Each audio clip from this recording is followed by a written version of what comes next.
हरे कृष्णा। श्रीमद् भागवतम में वर्णन आता है कि श्रीमती राधा रानी गोवर्धन गिरिराज को हरिदास वर्य कहती हैं, जिसका अर्थ है भगवान श्री हरि के दासों में सर्वोपरि।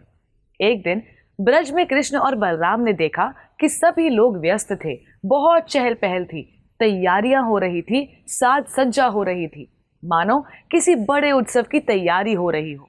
ये सब देखकर कृष्ण अपने बाबा नंद महाराज से पूछते हैं, बाबा ये सारी तैयारी किस कारण से हो रही है?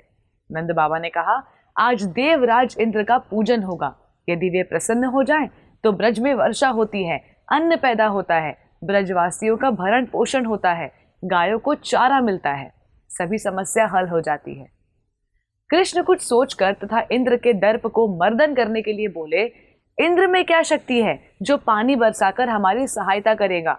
उससे अधिक शक्तिशाली तो हमारा ये गोवर्धन पर्वत है, इसी के कारण वर्षा होती है। अतः हमें इंद्र से भी बलवान गोवर्धन की पूजा करनी चाहिए। ब्रजवासी सरल होते हैं तथा उनका एकमात्र ध्येय श्री कृष्ण को प्रसन्न करना होता है। इसलिए कृष्ण की बात मानकर ब्रज में इंद्र के स्थान पर गोवर्धन की पूजा की तैयारियां शुरू हो गई। सभी गोप ग्वाल अपने अपने घरों से सुमधुर मिष्टान पकवान लाकर गोवर्धन की तलहटी में श्री कृष्ण द्वारा बताई विधि से गोवर्धन पूजा करने लगे, जिसे देखकर इंद्र क्रोध में उद्गित हो प्रलयकारी वर्षा प्रारंभ करने लगा। तब भगवान श्री कृष्ण ने इंद्र का घमंड तोड़ने के लिए गोवर्धन पर्वत को अपनी कनिष्ठा उंगली पर उठाकर लोगों की रक्षा की। इस बीच ब्रजवासी अपने अपने घरों की सामग्री लाकर गोवर्धन पर्वत के नीचे जान बचाने आ गए थे और 7 दिन इसी तरह पर्वत के नीचे बिताए।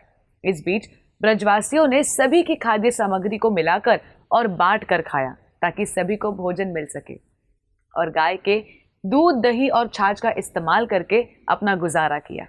सभी अन्नों और साग सब्जियों को मिलाकर जो व्यंजन तैयार हुआ उसे अन्नकूट कहा गया। तब से यह व्यंजन भगवान श्री कृष्ण को बहुत प्रिय हो गया। इंद्र का घमंड चूर करने के बाद भगवान श्री कृष्ण ने लोगों को गोवर्धन पर्वत का तथा प्रकृति का महत्व समझाया और उसकी पूजा करने के लिए प्रेरित किया। साथ ही गाय की पूजा का महत्व बताया, क्योंकि कठिन समय में गाय के दूध, दही और छाछ से ही उन्हें राहत मिली थी। तब से हर साल कार्तिक मास के शुक्ल पक्ष की प्रतिपदा तिथि पर गोवर्धन पर्वत की पूजा की जाने लगी। इस पूजा के दौरान भगवान के भक्त प्रकृति से प्राप्त उस मौसम की सभी सब्जियों आदि को मिलाकर अन्नकूट बनाकर भगवान श्री कृष्ण और गोवर्धन महाराज को इसका भोग लगाते हैं।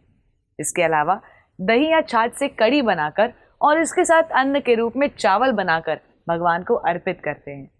भगवान की इस लीला से हमें यह सीखने को मिलता है कि भले ही वर्षा का जल हमारे लिए बहुत जरूरी है, लेकिन मात्र अपने बल पर घमंड करने और दूसरे को कम समझने पर भगवान घमंड तोड़ देते हैं। इसलिए कभी भी अपने कार्यों पर घमंड नहीं करना चाहिए और गोवर्धन पर्वत की तरह सदैव दूसरों की सहायता करनी चाहिए, जिससे भगवान अति प्रसन्न हो जाते हैं। आप सभी को गोवर्धन पूजा की हार्दिक शुभकामनाएं। धन्यवाद।